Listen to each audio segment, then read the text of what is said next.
Madame la présidente, monsieur le ministre, madame la présidente de la commission, mes chers collègues, à entendre les partisans de la vaccination obligatoire, vacciner massivement les populations apparaît comme une décision simple, une décision de progrès qui s'imposerait à tous pour faire reculer le virus. Et ceux qui osent douter, réfléchir et finalement faire un autre choix seraient d'obscurs complotistes. Pourtant, parmi eux, on trouve des institutions très sérieuses, comme l'Académie de médecine qui s'est prononcée contre une 3e dose généralisée, comme le professeur Alain Fischer, monsieur vaccin du gouvernement, qui se prononce contre la vaccination obligatoire, le contexte actuel ne le justifiant pas, comme le Conseil de l'Europe dans sa résolution du 27 janvier 2021, qui demande que la vaccination ne soit pas obligatoire et qui affirme que personne ne doit subir de pression politique, sociale ou autre pour se faire vacciner. Récemment, 4 pays, la Finlande, la Suède, la Norvège et le Danemark, interdisent le vaccin Moderna pour les hommes jeunes en raison des risques courus. Ou encore les nombreux collectifs de chercheurs et de scientifiques qui expliquent leur refus du vaccin obligatoire. Enfin, la France a inscrit le principe de précaution dans sa constitution. Il est impossible légalement d'imposer un vaccin avec des produits expérimentaux qui nécessitent un consentement libre et éclairé. Je rappelle que les injections ARN messager sont toujours en phase 3 expérimentale et ce jusqu'en 2023.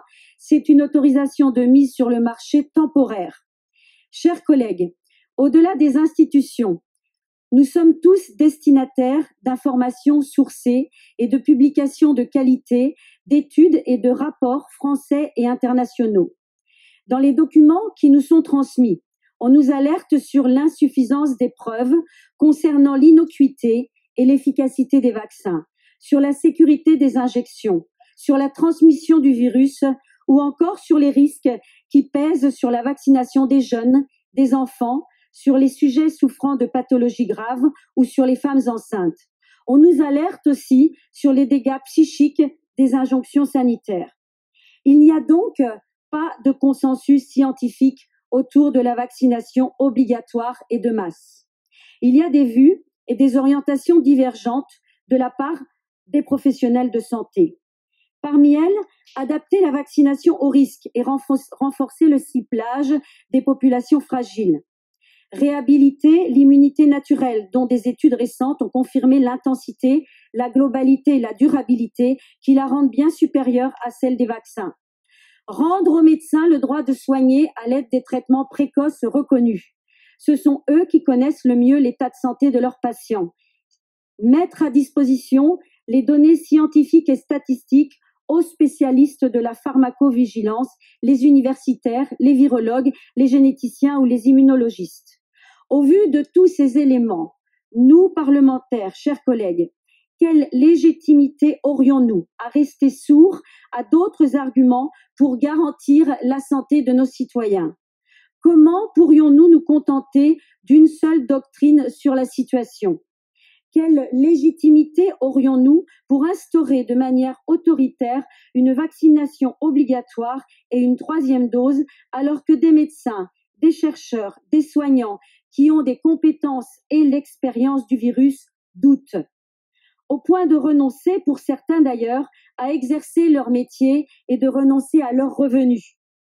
Chers collègues, nous avons besoin d'un débat contradictoire, d'où pourront naître des lois équilibrées et respectées.